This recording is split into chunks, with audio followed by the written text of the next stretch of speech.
Hey, this is Palak Sharma from PDL Study Sector. So अभी हम कर रहे थे history of Indian banking system, जिसमें हमने फर्स्ट फेज़ अपना कवर कर लिया है. अब हम इसमें कवर करने वाले हैं हमारा second phase of Indian banking system. Government ने ना हमारे इंडिपेंडेंस के बाद गवर्नमेंट ने इंडिपेंडेंस के बाद बैंकिंग स्ट्रक्चर के अंदर, बैंकिंग सेक्टर के अंदर बहुत सारे रिफॉर्म्स लाने की कोशिश करी है इंडिपेंडेंस के बाद. हमने फेज़ 1 में देखा था कि इंपीरियल बैंक ऑफ इंडिया जो था वो स्टार्ट हुआ था 1920 में एज प्राइवेट बैंक, जिसके शेयर होल्डर्स जो थे वो यूरोपियंस थे, मोस्टली यूरोपियंस थे. तो अब इसमें कि 1955 के अंदर जो हमारा इंपीरियल बैंक ऑफ इंडिया था वो पहले था प्राइवेट सेक्टर. अब हमने उसको 1955 में नेशनलाइज कर दिया. ठीक है, नेशनलाइज कर दिया और उसकी जो फैसिलिटीज़ हैं उसको बहुत ज़्यादा लार्ज स्केल पे फैसिलिटीज़ प्रोवाइड कर दी, जो कि अब अर्बन एरियाज़ में भी मिलेगा, साथ ही साथ रूरल एरियाज़ में भी और सेमी रूरल एरियाज़ में भी. मतलब कि इसकी तो फैसिलिटीज़ प्रोवाइड होंगी वो सेमी रूरल, अर्बन, रूरल तीनों में प्रोवाइड होगी. ठीक है, उसके बाद है state Bank of India, BI. इसको एज प्रिंसिपल एजेंट बना दिया. किसका? RBI का. SBI प्रिंसिपल एजेंट बन गया ऑफ RBI, जो कि हैंडल करता है, ये state Bank of India RBI से रिलेटेड हैंडल करता है ट्रांजैक्शंस यूनियन और स्टेट से related. State Bank of India handles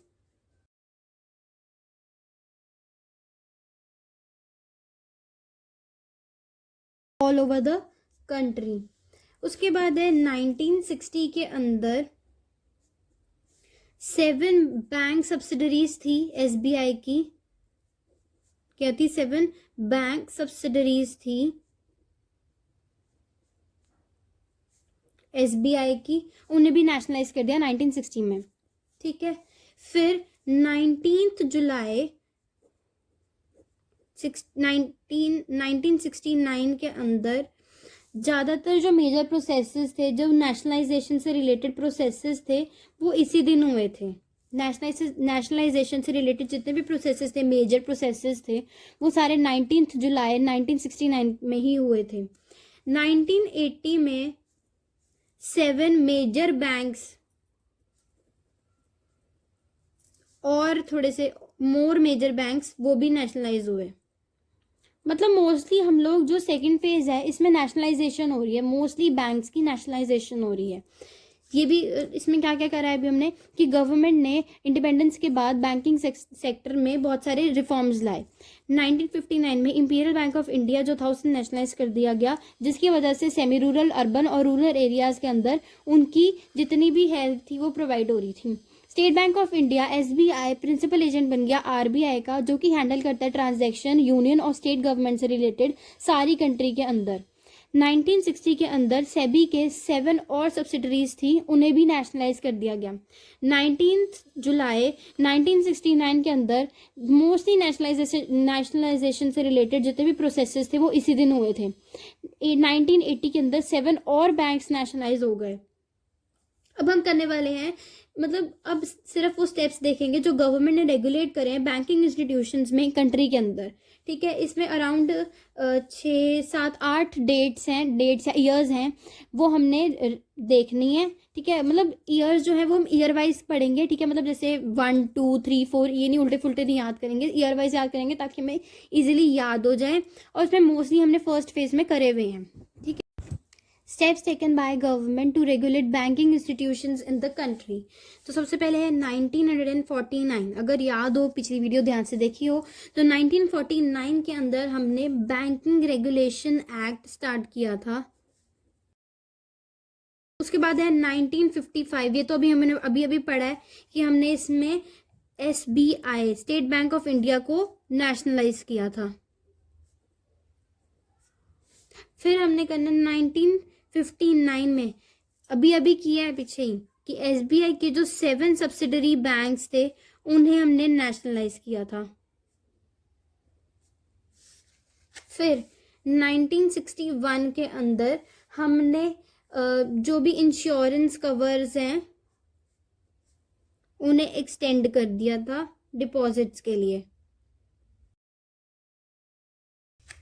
1969 में 14 मेजर बैंक्स, मतलब 14 मेजर बैंक्स को हमने नेशनलाइज किया है। देख रहे हो, मतलब हमने मोस्टली हर जगह नेशनलाइजेशन ही करी है और तो कुछ किया ही नहीं है। 1971 के अंदर credit creation, credit guarantee corporation create किया है। क्या हमने इसमें क्या किया है कि क्रेडिट गारंटी कॉरपोरेशन हमने इसमें क्रिएट किया है। 1975 के अंदर आरआरबी क्रिएट किया है। आरआरबी का मतलब क्या है? Regional rural bank. 1980 में हमने 7 ऐसे बैंक्स को नेशनलाइज किया है जिनकी जो टर्नओवर है, उनका जो डिपॉजिट है वो 200 करोड़ से ज्यादा है। 7 बैंक्स को नेशनलाइज किया है जिनका जो डिपॉजिट है वो 200 करोड़ से ज्यादा है। अब हमने कितने पढ़े? 1 2 3 4 5 6 7 8 हमने कर लिए हैं टोटल। इसमें डेट्स हैं इसमें 1949 के अंदर, तो हमें याद है कि रीजनल हमने बैंकिंग रेगुलेशन एक्ट स्टार्ट किया था। 1955 में हमने सेबी को नेशनलाइज किया। 1959 में हमने सेबी के 7 सब्सिडरीज थी उन्हें नेशनलाइज कर दिया। 1961 में इंश्योरेंस कवर एक्सटेंड कर दिया डिपॉजिट्स के लिए। 1969 में 14 मेजर बैंक से उन्हें नेशनलाइज करा। 1971 में क्रेडिट गारंटी कॉरपोरेशन क्रिएट किया। 1975 में आरआरबी क्रिएट किया और 1980 में 7 ऐसे बैंक्स जिनका डिपॉजिट 200 करोड़ से ज़्यादा था उन्हें नेशनलाइज किया। में हमने ओवर 80% ऑफ बैंक्स जो थे उन्हें नेशनलाइज कर लिया, मतलब पब्लिक बैंक बना लिया। ठीक है, अब नेशनलाइज कर लिया मतलब पब्लिक बैंक, मतलब गवर्नमेंट के अंडर उसको ले आए हम। तो जो पब्लिक थी, जो मतलब पब्लिक जो फेज 1 में डर रही थी उनमें बैंक्स में इन्वेस्ट करने से, वो अब इन बैंक्स में इन्वेस्ट करना स्टार्ट हो गई। उनके अंदर कॉन्फिडेंस आ गया, उन्हें लगा कि ये जो इंस्टीट्यूट्स हैं, मतलब जो बैंक्स हैं, ये सस्टेनेबल हैं। ठीक है, this is all in phase 2। क्या क्या किया हमने? फेज 2 के अंदर गवर्नमेंट ने इंडिपेंडेंस के बाद बैंकिंग सेक्टर के अंदर बहुत सारे रिफॉर्म्स लाए। उसके बाद जो डेट्स हैं वो मोस्टली सारी की सारी कवर हो रही हैं इन डेट्स के अंदर। अगर ये डेट्स याद हो गई तो वेल एंड गुड, नहीं हुई अगर याद तो हम ये जो नॉर्मल हमने करा है 1955 के अंदर Imperial Bank of India nationalise हुआ। वो तीनों अर्बन, रूरल और सेमी रूरल एरियाज के अंदर अपनी फैसिलिटीज प्रोवाइड करा था। State Bank of India SBI principal agent बन गया RBI का, ये जो हैंडल कर रहा है transaction related to union and state government all over the country. In 1960 के अंदर 7 SBI के बैंक सब्सिडरीज भी नेशनलाइज हो गए। 19 जुलाई 1969 के अंदर सारे के सारे नेशनलाइजेशन वाले प्रोसेसेस हुए थे। 1980 के अंदर 7 मोर मेजर बैंक्स नेशनलाइज हुए। अगर हमने यही सब याद कर लिया दैट इज़ ऑल्सो इनफ। ये डेट्स अगर याद नहीं हो रही हैं ज़्यादा से ज़्यादा हमें, जैसे हमें 3 डेट्स तो हमें याद हो ही जाएंगी। ये तो हमने फेज़ 1 में करा, ये दोनों हमने फेज़ 2 में भी पढ़ ही रहे हैं।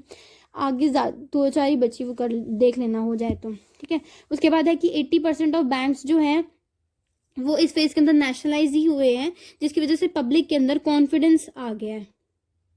ठीक है, so that is it in phase 2। अब हम नेक्स्ट वीडियो में फेज 3 कवर करेंगे, जिसमें हमारी हिस्ट्री फिर खत्म हो जाएगी। ठीक है, thank you so much for watching, hope you like the video. If you like the video, do watch the next videos to.